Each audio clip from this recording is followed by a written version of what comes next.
बच्चों, हम पढ़ रहे हैं गणित। आओ करें और सीखे, जो कि कक्षा 6 से 8 के बच्चों के लिए गणित की वर्क बुक है, जिसमें गणित का सारा बेसिक दे रखा है। और आज हम इसमें करेंगे पेज नंबर 138। ठीक है, पेज नंबर 138, जो कि अभ्यास 122 है। ठीक है, दिनांक आप लिख लोगे बच्चों। और इसी तरह के और वीडियो देखने के लिए चैनल को सब्सक्राइब कीजिए। ठीक है, तो अब हम पढ़ेंगे, इसमें उप अवधारणा है संपूर्ण संख्या भाज्य एवं अभाज्य संख्या है। ठीक है, तो वास्तव में इसमें जो हम पढ़ेंगे संपूर्ण संख्या, या जिसे इंग्लिश में कहते हैं परफेक्ट नंबर, आज हम इसमें समझ लेते हैं। तो जांच करें और बताएं कि निम्नलिखित संख्याओं में से कौन सी संख्या संपूर्ण संख्या है। तो हमें यहाँ संपूर्ण संख्या बतानी है। तो संपूर्ण संख्या वह पढ़ेंगे संपूर्ण संख्या। संपूर्ण संख्या क्या होती है हम समझ लेते हैं एक बार। तो हम यहाँ नीचे लिख लेते हैं। तो संपूर्ण संख्या जो होती है, संपूर्ण संख्या वह संख्या, ठीक है, वह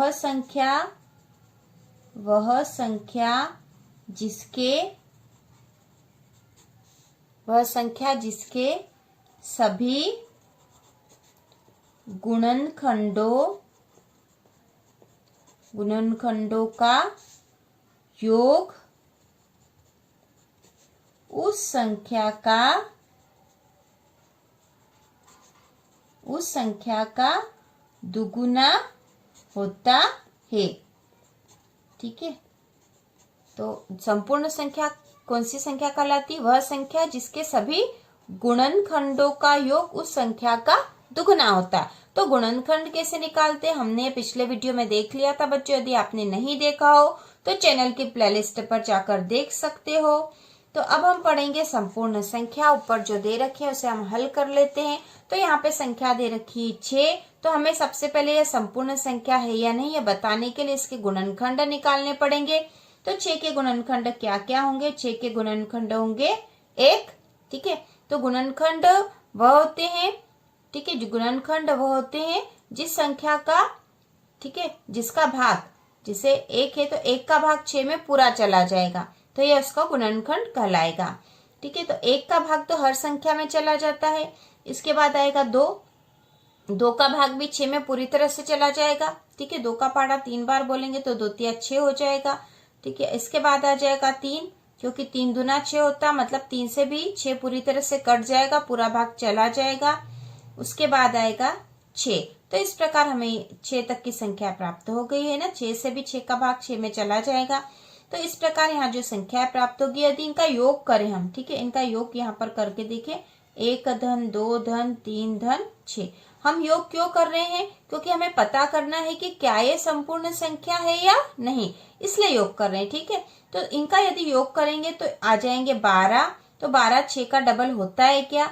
तो हाँ, 6 का डबल होता है, क्योंकि 6 का यदि 2 में गुणा करेंगे, ठीक है, मतलब उसको यदि डबल करेंगे, दुगुना करेंगे, तो 6 दूना 12 होता है। और इसके जो गुणनखंड है इनका योग भी 12 आ रहा है, और इसका डबल करने पर भी 12 आ रहा, मतलब ये जो संख्या 6 है यह एक संपूर्ण संख्या है।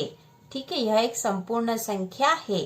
ठीक है, अब अगली जो संख्या 27, अगली संख्या 27। तो सबसे पहले हम क्या करेंगे? इसके गुणनखंड निकालेंगे। तो 27 के गुणनखंड होंगे 1। सबसे पहले तो 1 आएगा, क्योंकि 1 हर संख्या का गुणनखंड होता, मतलब 1 का भाग हर संख्या में चला जाता है। 1 के बाद आएगा 2 नहीं आएगा, 3 आएगा। ठीक है, 3 का पहाड़ा 9 बार बोलते तो 27 आ जाता, मतलब 27 में 3 का भाग पूरा पूरा चला जाएगा। और 3 के बाद आएगा 9। ठीक है, 9 का पहाड़ा 3 बार बोलते हैं तो 9 तिया 27, मतलब 9 से 27 पूरी तरह से कट जाएगा। और उसके बाद आएगा 27। ठीक है, 27। तो इस प्रकार से इसके जो गुणनखंड प्राप्त हुए, यदि इनका योग करें तो योग क्या होगा? 1 धन 3 धन 9 धन 27। इस प्रकार इसका योग करेंगे।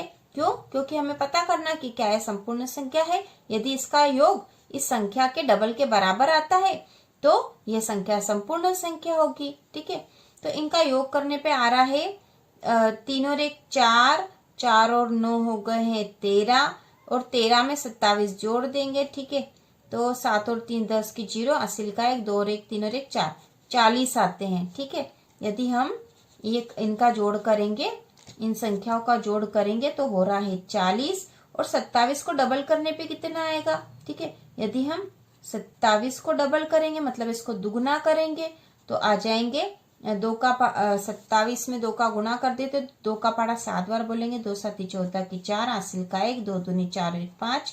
ठीक है, तो इसका डबल करने पे 54 आ रहा है, जबकि इसके गुणनखंडों का योग 40 आ रहा है। तो ये दोनों संख्या बराबर नहीं है, मतलब यह जो 27 है यह एक संपूर्ण संख्या नहीं है। ठीक है, तो संपूर्ण संख्या वो संख्या होती है जिसके गुणनखंडों का योग, ये जो गुणनखंड हमने निकाले इनका योग उस संख्या के डबल के बराबर हो या दुगुने के बराबर होगा तो ही वह संख्या संपूर्ण संख्या कहलाएगी, अन्यथा नहीं। तो यहाँ पे जो 6 है यह एक संपूर्ण संख्या है क्योंकि इसके गुणनखंड जो हमने करे थे उनका योग जो करा है तो 12 आया है, जो कि 6 के दुगुने के बराबर है। ठीक है, 6 के दुगुने के बराबर आया है, इसलिए यह संख्या जो 6 है संपूर्ण संख्या है। जबकि 27 के गुणनखंड जब हमने करे तो इसके गुणनखंडों का योग 40 आया, जबकि 27 का दुगुना करा तो कितना आया है 54। तो 54 और 40 तो बराबर नहीं है, मतलब यह जो 27 है यह एक संपूर्ण संख्या नहीं है। ठीक है, अब हम करेंगे आगे।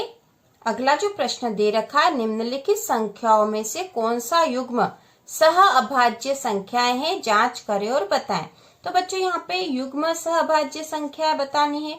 तो युग्म सह अभाज्य संख्या वे होती है जिनके जो सार्व गुणनखंड या जो कॉमन गुणनखंड आएगा वह 1 होगा। 1 के अलावा कोई भी गुणनखंड उनके समान नहीं होंगे। ठीक है, उनके कोई भी गुणनखंड 1 के अलावा और कोई समान नहीं होना चाहिए। तो 1 तो हर किसी के गुणनखंड में आता है। ठीक है, तो उसके अलावा कोई भी संख्या उनके गुणनखंड में समान नहीं होनी चाहिए। हम ये उदाहरण से कर लेंगे, हमको अच्छे से समझ में आ जाएगा। तो पहली जो संख्या दे रखी 4 और 15। ठीक है, हमें यहाँ पर क्या करना है, युग्म सह अभाज्य संख्याएं कौन कौन सी है यह बतानी है। कौन सा युग्म सह अभाज्य संख्या है जांच करना और बताना है। ठीक है, तो पहली है 4 और 15, तो पहले हमें इनके गुणनखंड निकालने पड़ेंगे। ठीक है, तो 4 के गुणनखंड होंगे 1। ठीक है, 1 तो हर किसी संख्या में आएगा। इसके बाद आएगा 2 क्योंकि 2 का भाग 4 में चला जाएगा, और इसके बाद आ जाएगा 4। ठीक है, इसके अलावा और कोई इनके गुणनखंड नहीं होंगे। इसी प्रकार यदि 15 का गुणनखंड करेंगे तो क्या आएगा, 1 आएगा। ठीक है, 3 क्योंकि 3 का भाग भी 15 में चला जाता है, 3 का पहाड़ा 5 बार बोलते तो 15 आ जाता है। और उसके बाद आएगा 5 क्योंकि 5 का पहाड़ा 3 बार बोलते तो 5 या 15, मतलब 3 बार में यह पूरी तरह से कट जाएगा। और उसके बाद आती है 15। ठीक है, तो इनके जो समान गुणनखंड है वो क्या आ रहे हैं, 1 है समान, 1 इसमें भी 1 इसमें भी है।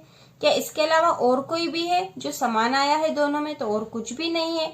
तो इसके जो समान गुणनखंड, ठीक है, समान गुणनखंड क्या है, समान गुणनखंड है 1, इसके अलावा और कुछ भी नहीं है। तो ये जो संख्या 4 और 15 है यह जो है युग्म सह अभाज्य संख्या है।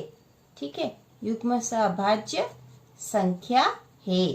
ठीक है, युग्म सह अभाज्य संख्या ये है क्योंकि इनका जो समान गुणनखंड या कॉमन जो गुणनखंड है वह 1 है, उसके अलावा कोई भी कॉमन गुणनखंड नहीं है, इसलिए युग्म सह अभाज्य संख्या है।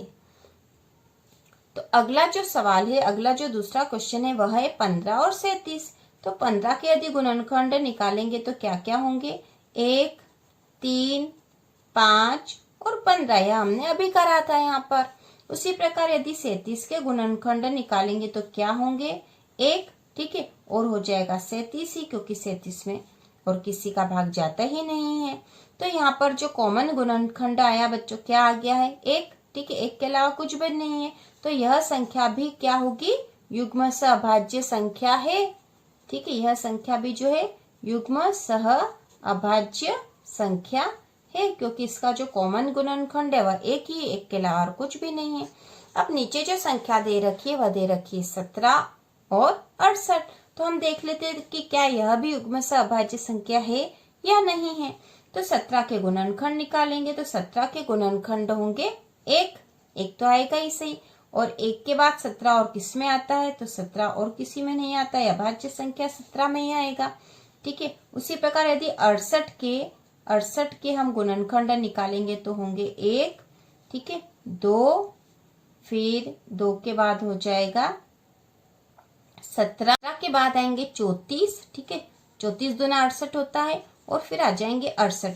तो इस प्रकार इन दोनों संख्याओं 17 और 68 के बीच में जो समान गुणनखंड है, समान गुणनखंड कौन कौन से आएंगे? समान गुणनखंड आएंगे 1 और 1 दोनों में है, और यहाँ 17 भी आ रहे हैं कॉमन, ठीक है, 17 भी कॉमन आ रहे हैं।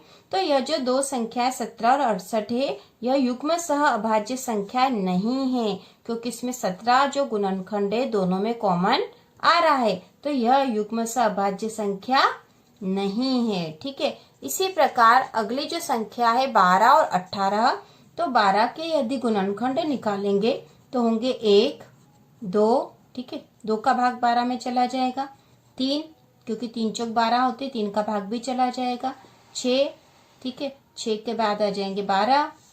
इसी प्रकार 18 के हम गुणनखंड निकालेंगे तो हो जाएंगे 1, 2, ठीक है, 3 के पहाड़े में भी 18 आते हैं, 6 के पहाड़े में 18 आते हैं, 9 के पहाड़े में आते हैं, और फिर आ जाएगा 18। तो यदि हम इसके समान गुणनखंड निकालेंगे, समान गुणनखंड निकालेंगे तो क्या क्या हो जाएंगे? 1 हो जाएगा, ठीक है, 1 के बाद 2 भी कॉमन है, दोनों में आ रहे हैं, तो ये 2 और 3 भी दोनों में आ रहा है, तो 3। तो इस प्रकार इन दोनों संख्याओं के बीच जो समान गुणनखंड या कॉमन जो गुणनखंड आ रहे हैं वो 1, 2 और 3 ये आ रहे हैं। तो ऐसी स्थिति में यह जो संख्या युग्म सह अभाज्य संख्या नहीं होगी, क्योंकि युग्म सह अभाज्य संख्या वे ही संख्या होती है जिनके समान गुणनखंड में केवल एक ही आता है, एक अंक ही आता है, इसके अलावा कोई भी समान गुणनखंड नहीं होता है, तो ही वह संख्या युग्म सह अभाज्य संख्या कहलाती है। लेकिन इन दो संख्याओं में जो है समान गुणनखंड 1 के बाद 17 भी आया है, इसलिए यह जो है युग्म सह अभाज्य संख्या नहीं है। इसी प्रकार 12 और 18 में भी समान गुणनखंड में 1, 2 और 3 भी आए हैं, तो इसलिए भी यह जो है युग्म सह अभाज्य संख्या नहीं है।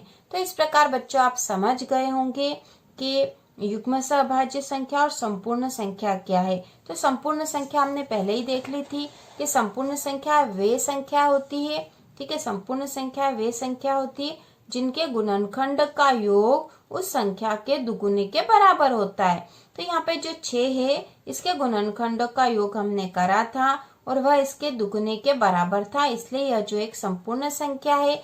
और 27 जो है इसके गुणनखंडों का योग इस 27 के दुगुने के जो बराबर नहीं है, क्योंकि इसके जो गुणनखंडों का योग 40 आया है जबकि इसका दुगुना 54 है, इसलिए यह एक संपूर्ण संख्या नहीं है।